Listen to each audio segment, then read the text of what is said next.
আমরা জানি যে আরবি বছর জিলহজ মাস এর মাধ্যমে শেষ হয়, মুহররম মাসের মাধ্যমে শুরু হয়।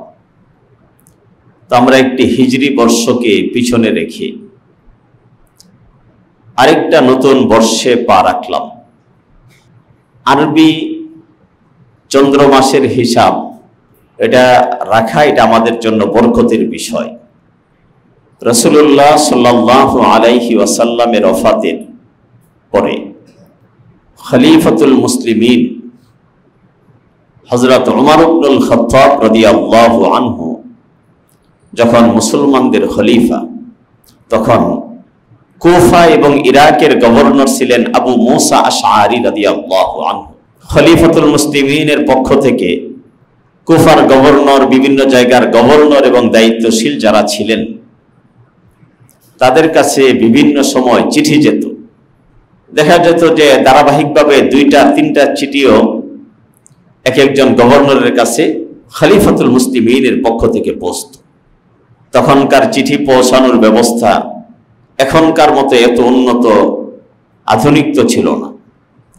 তার উপরে তখনও যেহেতু কোনো সন তারিখ ইসলামে প্রবর্তন করা হয় নাই, চিঠির মধ্যে কোনো সন এবং তারিখ উল্লেখ থাকতো না। এখন খলিফাতুল মুসলিমিন কখন কোন চিঠি পাঠাইলেন, কিভাবে ওনারা এগুলো বাস্তবায়ন করবেন, এগুলো নিয়ে গভর্নররা দ্বিধায় পড়ে যেতেন। হযরত আবু মুসা আশআরী রাদিয়াল্লাহু আনহু খলিফাতুল মুসলিমিন, যিনি অর্ধজাহানের শাসক ছিলেন, হযরত উমর ইবনুল খাত্তাবের কাছে চিঠি লিখলেন যে ওমর, খলিফাতুল মুসলিমিন, আপনি চিঠি পাঠান, কিন্তু চিঠিটা ঠিক কখন পাঠালেন? একাধিক চিঠি আসে, কোনটা আগের কোনটা পরের, এগুলো বাস্তবায়ন নিয়ে আমরা দ্বিধায় পড়ে যাই। যদি কোনো তারিখ এবং সনের প্রবর্তন করা যেত যে কোন চিঠিটা কখন পাঠালেন, কত সনে পাঠালেন, তাহলে আমাদের এই চিঠির নির্দেশনাগুলো বাস্তবায়ন করা সহজ হয়ে যেত। মুসলমানদের দ্বিতীয় খলিফা উমর ইবনুল খাত্তাব সাইয়্যিদনা উসমান ইবনে আফফান, সাইয়্যিদনা আলী ইবনে আবি তালিব রাদিয়াল্লাহু আনহুমা, আরো বড় বড় সাহাবা যারা ছিলেন তাদেরকে নিয়ে বসলেন। কারণ ইসলামে কোনো কাজ এককভাবে করা, এটাকে ইসলাম নিরুৎসাহিত করেছে, বরং ইসলাম আমাদেরকে উৎসাহিত করেছেন ওয়াশাবিরহুম ফিল আমর ওয়া আমরুহুম শুরা বাইনাহুম, যে শুরার মাধ্যমে, পরামর্শের মাধ্যমে কর্মকাণ্ড যেন পরিচালনা করা হয়। যখনই কোনো কাজ পরামর্শের বাহিরে চলে যাবে, শুরার বাহিরে চলে যাবে, তখনই সেখানে স্বেচ্ছাচারিতা দেখা দিবে, সেখানে ফিতনার সৃষ্টি হবে, বিভিন্ন ধরনের ঝামেলা হবে। এটা হলো ইসলামের শিক্ষা। শুরা এবং পরামর্শের বাহিরে ইসলামের কোনো কাজ এটা সুন্দরভাবে চলার কোনো সুযোগ নেই। খলিফাতুল মুসলিমিন উমর ইবনুল খাত্তাব পরামর্শের জন্য সাহাবাদেরকে ডাকলেন। সাইয়্যিদনা উসমান ইবনে আফফান আসলেন, আলী ইবনে আবি তালিব রাদিয়াল্লাহু আনহু আসলেন, আরো বড় বড় সাহাবাদেরকে নিয়ে পরামর্শ করলেন। পরামর্শ যখন হলো, হযরত উমর সেখানে সিদ্ধান্ত দিলেন যে আমাদের আরবি তারিখের সূচনা হবে আল্লাহর নবী সাল্লাল্লাহু আলাইহি ওয়াসাল্লামের হিজরতের বছর থেকে। যেমন ইহুদি এবং খ্রিস্টানদের বিভিন্ন ধরনের সনের প্রবর্তন আছে। খ্রিস্টানরা হযরত ঈসা রূহুল্লাহর জন্মের দিনকে তারা তাদের সন গণনার দিন হিসাবে নির্ধারণ করেছেন, এটাকে ঈসাই সন বলা হয়। তা আমরা মুসলমানরা, হযরত উমরও বলেন, সিদ্ধান্ত নিলাম আল্লাহর নবী যে বছর মদিনায় হিজরত করে গেলেন, এটা ইসলামের ইতিহাসে অত্যন্ত বড় এবং গুরুত্বপূর্ণ ঘটনা। সুতরাং এই হিজরতের বছর থেকে আমাদের সনের গণনা শুরু হবে, এটাকে আমরা হিজরি সন বলি। এবং মাসের শুরু হবে মুহররম থেকে। কারণ এই মুহররম মাস আল্লাহ তাআলা যে 4 মাস, যে মাসগুলোতে যুদ্ধ বিগ্রহকে হারাম করেছেন, তার প্রথম মাস হচ্ছে মুহররম। এজন্য মুহররম মাসকে শুরু করে হিজরতের বছরকে, আমাদের এই বর্ষ গণনার সূচনা ধরে ওমর ইবনুল খাত্তাব রাদিয়াল্লাহু আনহু এই হিজরি বছরের সূচনা করেছেন। আরবি 12 মাস, যেমন ইংরেজিতে 12 মাস আছে, আমার ছোট বাচ্চাটাও 12 মাসের নাম বলতে পারে, অথচ ওই ঘরের যে দাদা বুড়া হয়ে গেছে সেও আরবি 12 মাসের নাম বলতে পারে না। কারণ ওইটার মধ্যে আল্লাহর নবীর যেই মাসগুলোকে গণনায় রেখে কাজকর্ম করতেন, ওইটাকে আমরা বরকতের বিষয় মনে করি না, ওইটা জানার কোনো প্রয়োজনও বোধ করি না। এখন কত সন চলতেছে এটাও আমাদের অনেকের হয়তো জানা নাই, জানা থাকার কথাও না।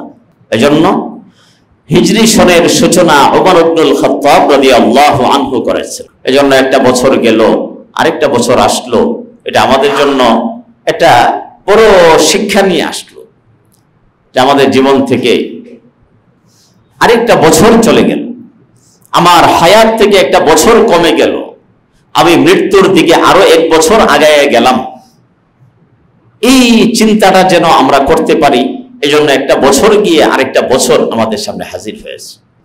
মুহররম মাসে একটা দিন, যেই দিনটাকে আমরা বিশেষভাবে স্মরণ করি, সেই দিনটা হলো আশুরা এর দিন। আশুরা বলা হয় মুহররমের 10ম তারিখকে। এই দিনটাকে বিভিন্ন কারণে আমরা স্মরণ করি, এর মধ্যে কিছু সত্য, কিছু মিথ্যা, নানান ধরনের ঘটনা, বানানো ঘটনা, কল্প কাহিনী সব আমরা মিশিয়ে ফেলেছি। তবে যে বিষয়গুলো বিশুদ্ধভাবে আল্লাহর নবী সাল্লাল্লাহু আলাইহি ওয়াসাল্লাম থেকে প্রমাণিত, সে বিষয়টা হচ্ছে হুজুর যখন হিজরত করে মদিনায় গেলেন, সেখানে গিয়ে দেখেন যে মদিনার ইহুদিরা মুহররমের 10ম তারিখে তারা রোজা রাখে। আল্লাহর হাবিব সাল্লাল্লাহু আলাইহি ওয়াসাল্লাম বললেন, মা হাদাল ইয়াউম আল্লাযী তাসুমুনা,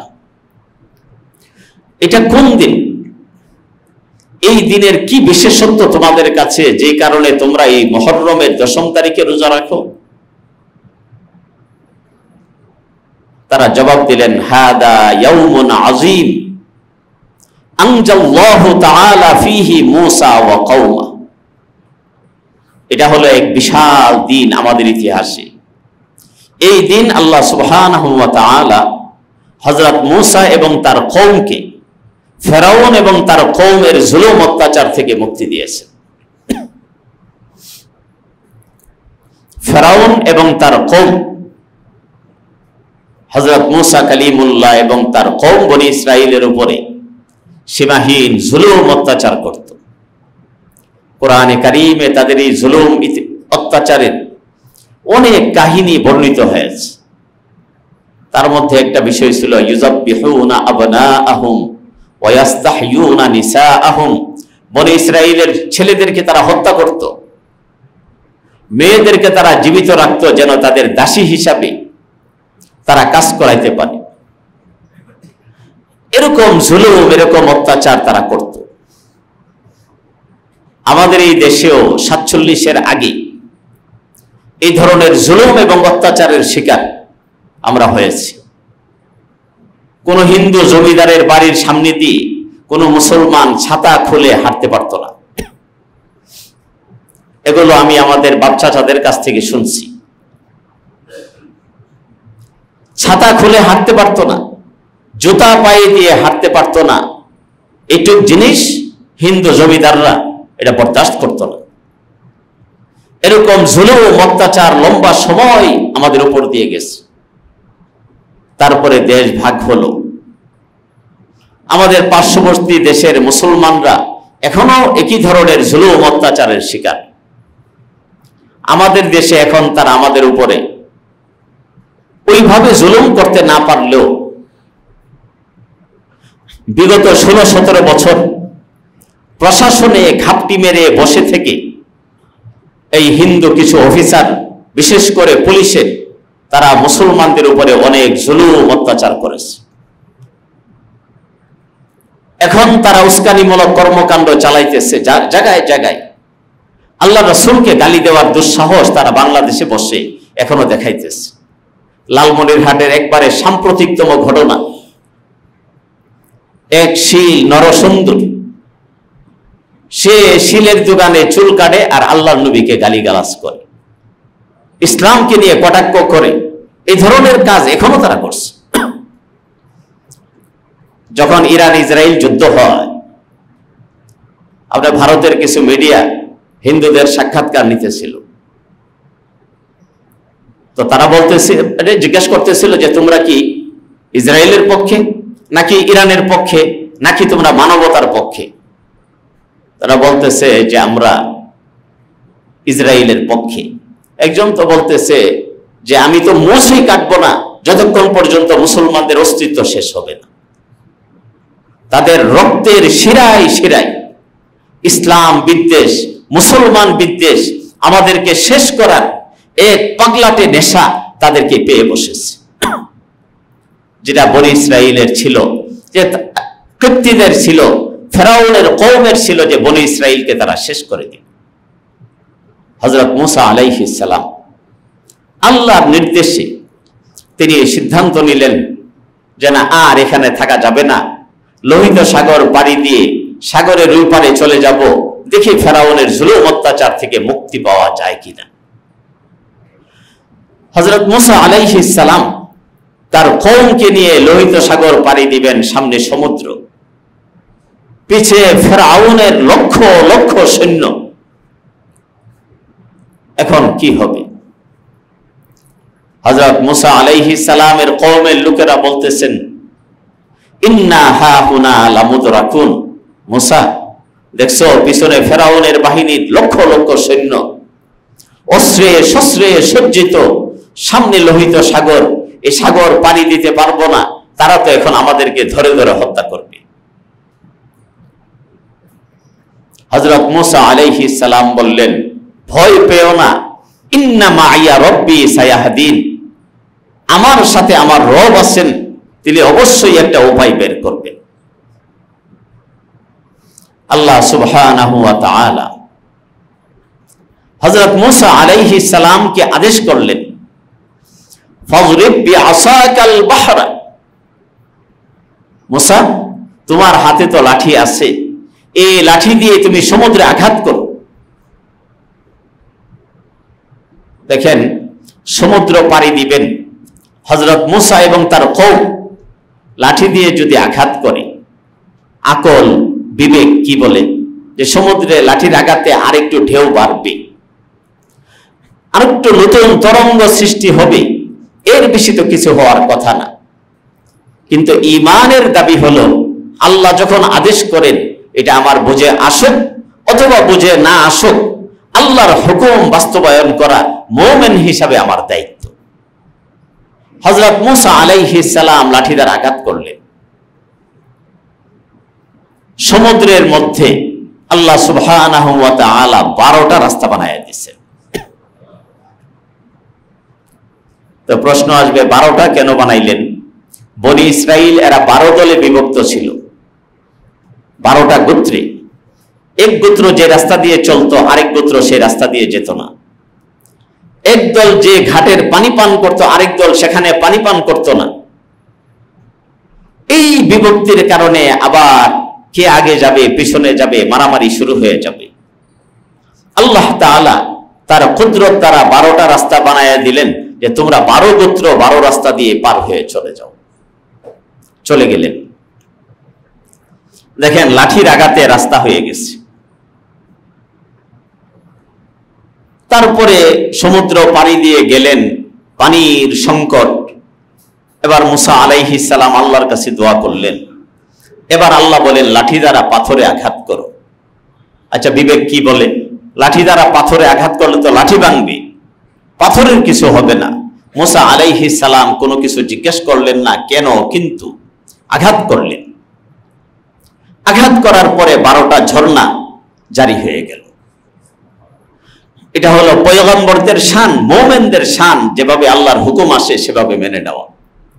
কোনো যদি কিন্তু ইত্যাদি নিজের পক্ষ থেকে কোনো যুক্তি খাটানো, এটা কোনো মুমিনের বৈশিষ্ট্য হতে পারে না।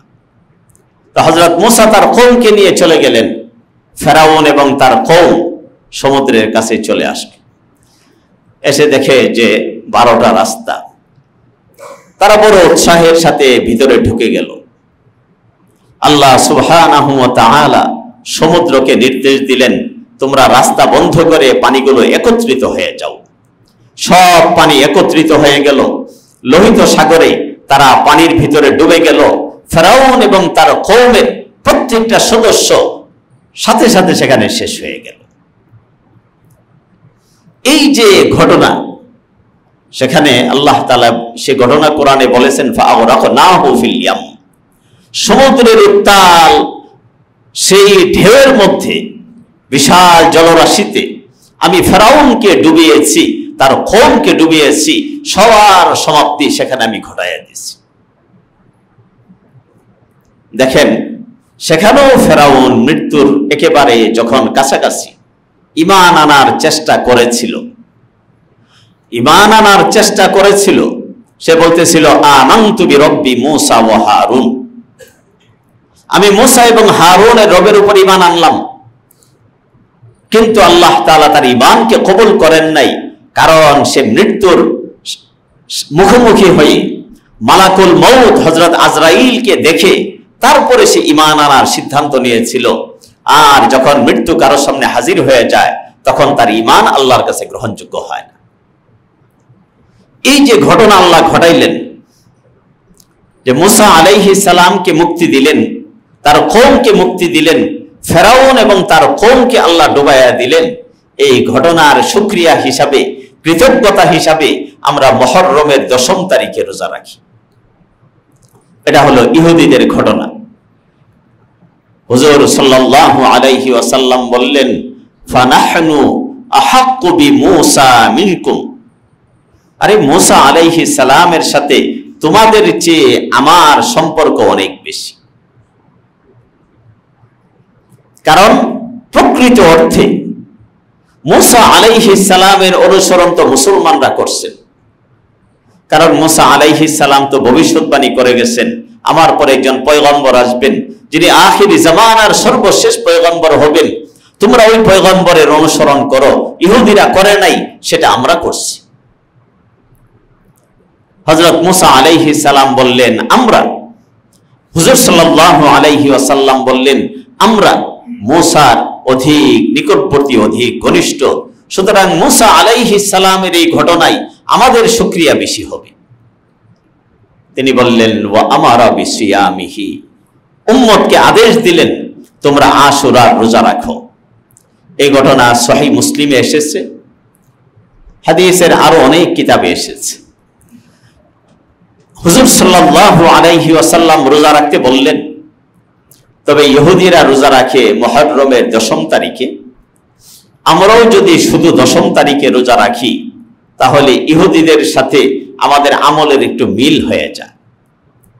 এতটুকু মিল যেন না হয়, এই জন্য হুজুর সাল্লাল্লাহু আলাইহি ওয়াসাল্লাম বললেন, আল্লাহ যদি আমাকে আরেক বছর হায়াত দান করেন, আমি আশুরার 10ই মুহররমের রোজার সাথে মিলিয়ে আরেকটা রোজা রাখব, যেন ইহুদিদের সাথে আমাদের আমলের সাদৃশ্যতা না থাকে।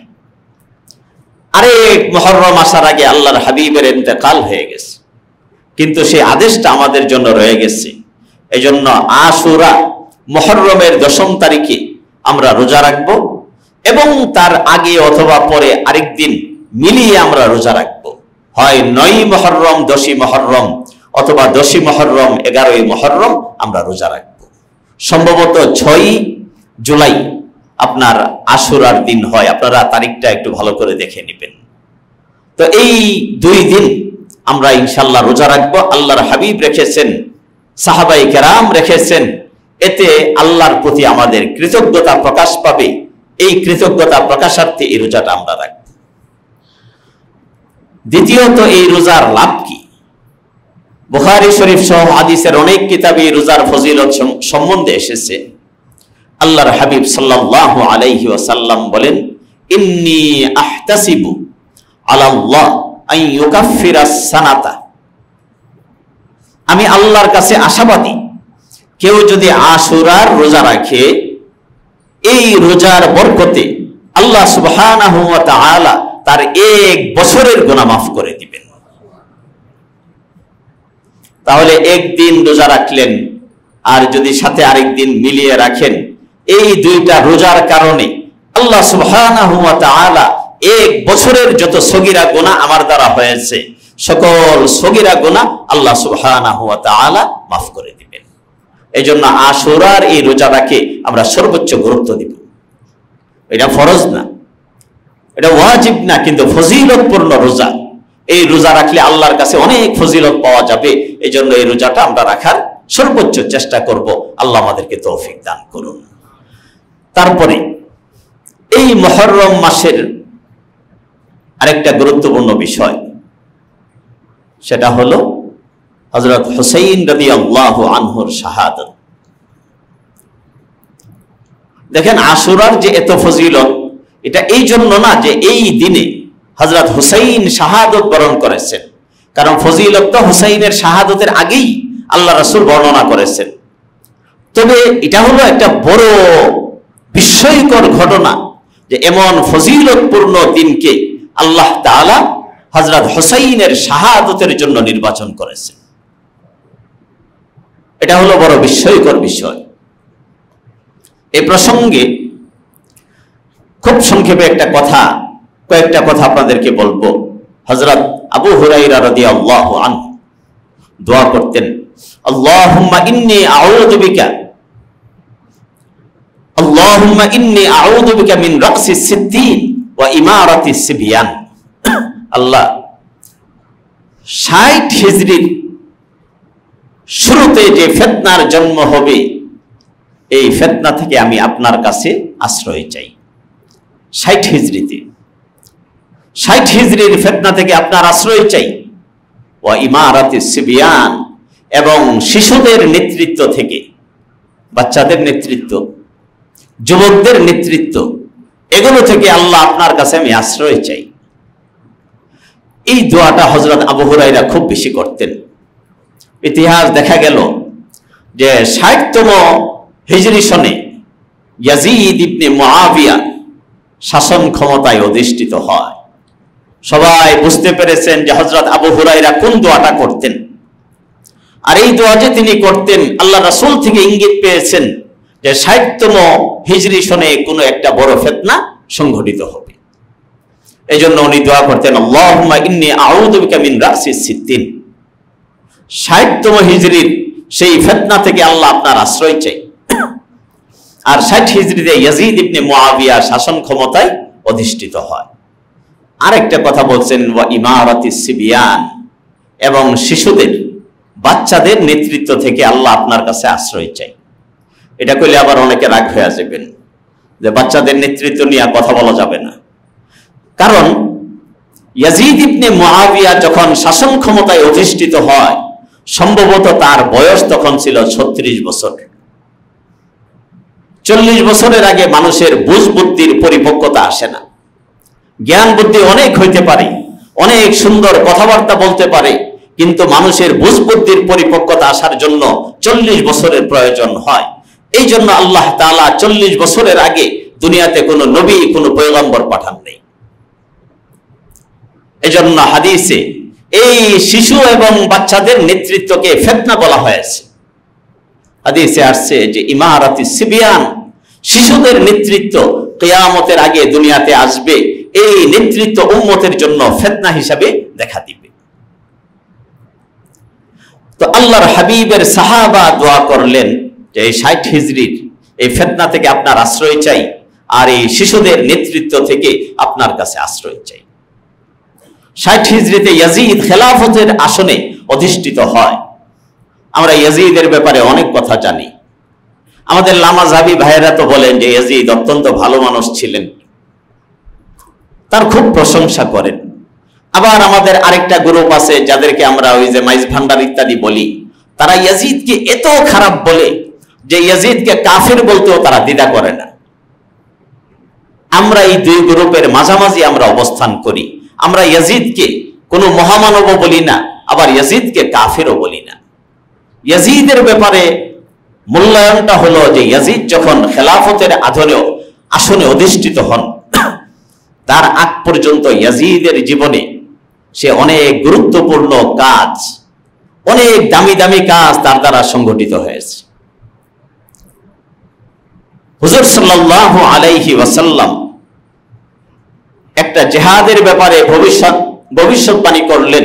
হাদিসে কুস্তুনতুনিয়া শব্দ আসছে, যেটাকে আমরা ইস্তাম্বুল বলি, যে ইস্তাম্বুল বিজয়ের লড়াই, সেই যুদ্ধে যারা অংশগ্রহণ করবে আল্লাহ তাআলা তাদেরকে মাফ করে দিবেন। হযরত ওমর যখন খলিফা, হযরত মুআবিয়া বললেন, একটু অনুমতি দেন, আমরা সেই ইস্তাম্বুলে অভিযান চালাবো। হাদিসে কুস্তুনতুনিয়া নাম আসছে।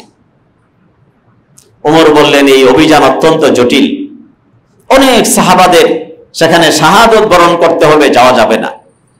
হযরত ওসমানের সময় অনুমতি চাইলেন, হযরত ওসমানও অনুমতি দেন নাই। হযরত ওসমান অনুমতি দিয়েছেন, কিন্তু শর্ত সাপেক্ষে বলছেন কাউকে চাপাচাপি করা যাবে না, কেউ যদি স্বেচ্ছায় অংশগ্রহণ করতে চায় তাহলে তুমি বাহিনী বানাও। হযরত মুআবিয়া বাহিনী বানাইলেন। সে বাহিনীর সেনাপতি ছিলেন ইয়াজিদ ইবনে মুআবিয়া, যে বাহিনীর ব্যাপারে আল্লাহর নবী ভবিষ্যৎবাণী করেছেন, এই বাহিনীতে যারা অংশগ্রহণ করবে আল্লাহ তাদেরকে মাফ করে দিবেন।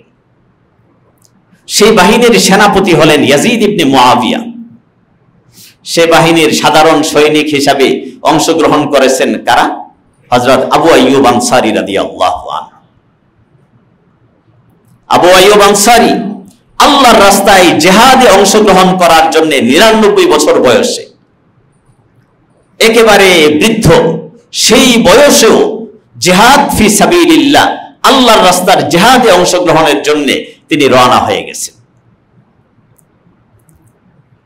সেই বাহিনীতে ছিলেন হযরত আব্দুল্লাহ ইবনে ওমর, আব্দুল্লাহ ইবনে আব্বাস, এরকম বড় বড় সাহাবায়ে কেরাম। রাস্তায় কি কঠিন সফর, সমুদ্র পাড়ি দিয়ে যেতে হয়, লবণাক্ত পানি, এগুলো পান করে সাহাবাদের অনেকে অসুস্থ হয়ে গেলেন। হযরত আবু আইয়ুব আনসারী শহীদ হয়ে গেলেন। এখন ওনার লাশ কি করা হবে? যদি সমুদ্রে ফেলে দেওয়া হয়, আল্লাহর নবীর এমন প্রিয় সাহাবা, হিজরতের সময় যার বাড়িতে আল্লাহর নবী আশ্রয় নিয়েছেন, সেই সাহাবার লাশ পানিতে ভাসাইয়া দেওয়া হবে, এটা তো কেউ মেনে নিতে পারছেন না। আবার যদি দাফন করা হয়, তাহলে রোমান সৈন্যরা তার লাশকে অপদস্থ করবে, তার কবরকে অপদস্থ করবে, এটাও তো মেনে নেওয়া যায় না। হযরত মুআবিয়া রাদিয়াল্লাহু আনহুর সন্তান ইয়াজিদ, তিনি বললেন, তোমরা অপেক্ষা করো, আল্লাহর নবীর সাহাবা আবু আইয়ুব আনসারীর লাশকে জমিনে দাফন করা হবে। তিনি লাশ নিয়ে নামলেন, রোমান সৈন্যদের দুর্গের সামনে গেলেন, সেখানে গিয়ে একটা ভাষণ দিলেন, বললেন, আল্লাহর নবীর সাহাবা আবু আইয়ুব আনসারীর লাশকে এখানে আমরা দাফন করে যাচ্ছি, যদি এই লাশের কোনো ক্ষতি হয়, এই লাশের যদি কোনো অপমান হয়, তাকে যদি কোনো ধরনের অপদস্থ করা হয়, তাহলে তার কঠিন পরিণতি তোমাদেরকে ভোগ করতে হবে। এই হুঁশিয়ারি দিয়ে হযরত আবু আইয়ুব আনসারীকে সেখানে দাফন করা হয়েছে। আজও পর্যন্ত তার কবর সেখানে সুরক্ষিত আছে। কোন খ্রিস্টান আল্লাহর নবীর সাহাবা আবু আইয়ুবের কবরকে অপদস্থ করার, লাঞ্ছিত করার কোন দুঃসাহস দেখাতে পারে নাই। এরকম দুঃসাহসী ইয়াজিদ, সেই যুদ্ধে অনেক লম্বা ঘটনা, সেই যুদ্ধে ইয়াজিদ সেনাপতির দায়িত্ব পালন করছেন। 60 হিজরিতে হযরত মুআবিয়ার ইন্তেকাল হয়ে গেছে। ইন্তেকালের আগে মুআবিয়া ইয়াজিদকে খেলাফতের আসনে বসায় গেছে। খেলাফতের আসনে বসাইছেন 60 হিজরিতে। খেলাফতের আসনে বসার পরে ইয়াজিদের কর্মকাণ্ড, তার মধ্যে ব্যাপক পরিবর্তন এসেছে। এখানে অনেকের একটা প্রশ্ন আসতে পারে যে মুআবিয়া তার সন্তানকে কেন খেলাফতের আসনে বসাইলেন? দেখেন, খেলাফতের আসনে অধিষ্ঠিত হওয়ার আগে ইয়াজিদের দ্বারা এমন কোনো কাজ সংঘটিত হয় নাই যে কাজের কারণে তাকে ফাসিক বলা যাবে, তাকে পাপাচারী বলা যাবে। হয়তো ইয়াজিদের চেয়ে আরো অনেক ভালো মানুষ ছিলেন যারা শাসন কার্য পরিচালনা করতে পারতেন, আরো অনেক যোগ্য মানুষ ছিলেন, আরো অনেক মুত্তাকি পরহেজগার ছিলেন, কিন্তু ইয়াজিদের মধ্যেও শাসন কার্য পরিচালনার যোগ্যতা তখনও পর্যন্ত দৃশ্যমান ছিল। এছাড়া মুসলিম জাহানে খারিজি এবং মুনাফিকদের ভয়াবহ ফিতনা চলছিল। অন্য কারো হাতে শাসন ক্ষমতা গেলে হযরত মুআবিয়া আশঙ্কা করছিলেন যে তখন মুসলিম জাহানে আবার একটা রক্তপাতের সম্ভাবনা দেখা যেতে পারে। এই চিন্তা থেকে তিনি তার ছেলেকে খলিফা বানিয়েছেন, এবং এটা শরীয়তের কোনো বিধান লঙ্ঘন করে নয়, কারণ এটাও খলিফা বানানোর একটা পদ্ধতি। আগের খলিফা পরের কাউকে তিনি খলিফা নিযুক্ত করতে পারেন, যেমন হযরত আবু বকর ওমরকে খলিফা বানায় গেছেন। তবে এটা শুরার অনুমোদন লাগে যে তিনি যে খলিফা হবেন, শুরা যারা আছেন আহলুর রাই ওয়াল হাল ওয়াল আকদ, তারা যদি অনুমোদন দেন তাহলে খলিফা নির্বাচন চূড়ান্ত হবে। এইভাবে ইয়াজিদকে খলিফা বানানো হয়েছে। তারপরে ইয়াজিদের চেহারা, তার কর্মকাণ্ড, আচার আচরণে ব্যাপক পরিবর্তন এসেছে।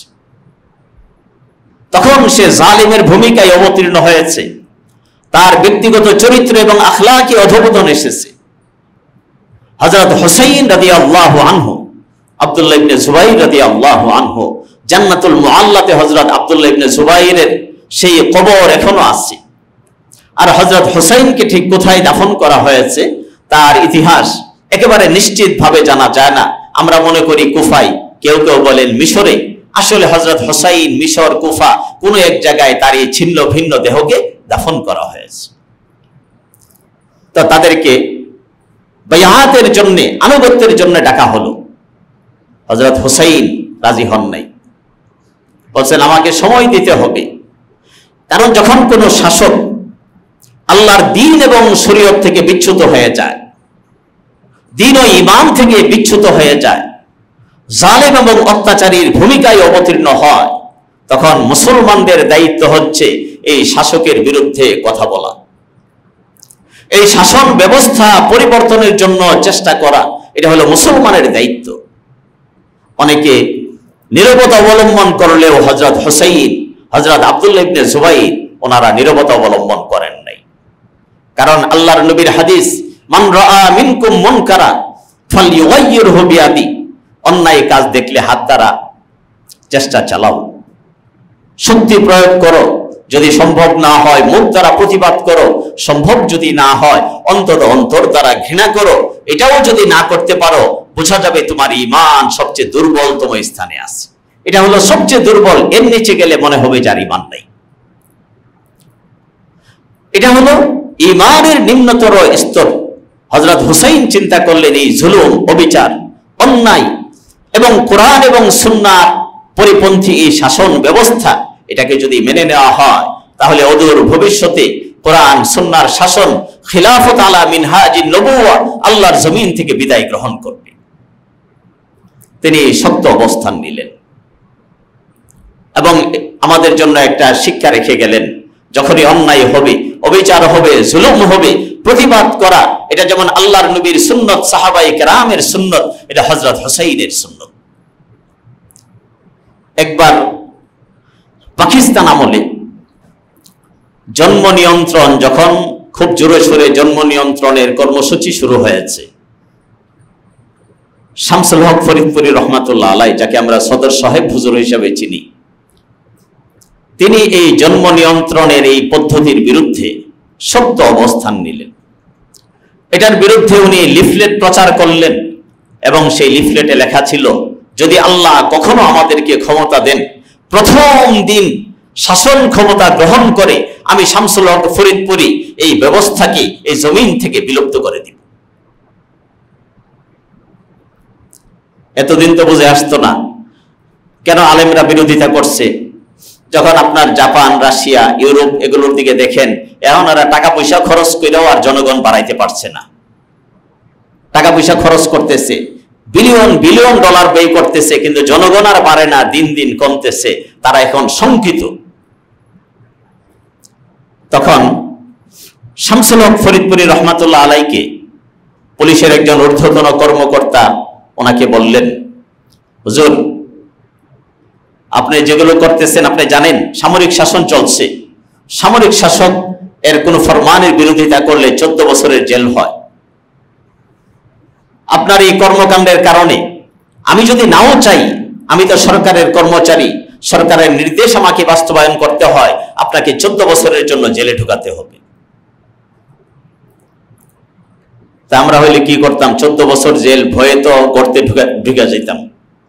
শামসুল হক ফরিদপুরি রহমাতুল্লাহ আলাইহি হাসি দিয়ে বললেন যে, তুমি তোমার সরকারের আইনের দোহাই দিয়ে আমাকে ভয় দেখাইতেছো, আমিও তো আরেক সরকারের চাকরি করি, আমিও তো ওই সরকারের ফরমাবরদার, আমি তার আনুগত্য করি, ওই সরকার তো আমাকে এই কাজ করার অনুমোদন দেয় না। তুমি তোমার সরকারের আইন অনুযায়ী যদি পারো আমাকে 14 বছরের জন্য জেল দিতে, তুমি দিয়ে দাও, কিন্তু আমি আমার সরকারের, আমি আমার আল্লাহর নির্দেশনা লঙ্ঘন করতে পারবো না। ইমাম আহমদ ইবনে হাম্বল হযরত হুসাইনের এই সুন্নাত তারা জিন্দা করছেন। ইমাম আহমদ ইবনে হাম্বল ওনার সময়ে মুতাজিলা একটা সম্প্রদায় ছিল যারা আল্লাহর কোরআনকে আল্লাহর সৃষ্টি বলতো। তা আল্লাহর সকল সৃষ্টি যেমন ধ্বংসশীল, তাদের বক্তব্য ছিল আল্লাহর কোরআনও ধ্বংস হয়ে যাবে। এটা আকীদার ভাষায় বলা হয় হাদিস, এটা ধ্বংসশীল। আর আমরা বিশ্বাস করি আল্লাহ যেমন, আল্লাহর কোনো ধ্বংস নাই, ক্ষয় নাই, আল্লাহর কালাম কোরআনেরও ধ্বংস নাই, ক্ষয় নাই। তো এই বিষয় নিয়ে তৎকালীন শাসক মুতাজিলা সম্প্রদায়ের ছিল, আলেমদের উপরে জুলুম অত্যাচার শুরু করলো। তখন তাদের এই জুলুম অত্যাচারের সামনে উলামায়ে কেরাম, তৎকালীন সময়ের যারা বড় বড় মুস্তাহিদ, তারা একটু কৌশলী জবাব দিলেন। এমনকি ইমাম বুখারী রাহমাতুল্লাহ আলাইহি পর্যন্ত একটু কৌশলে জবাব দিয়ে এড়ায় গেলেন বিষয়টাকে। উনি বললেন, লফজি বিল কোরআন হাদিসুন, কোরআনের ব্যাপারে যে আমি কথা বলতেছি, আমার এই কথাটা হইল ধ্বংসশীল।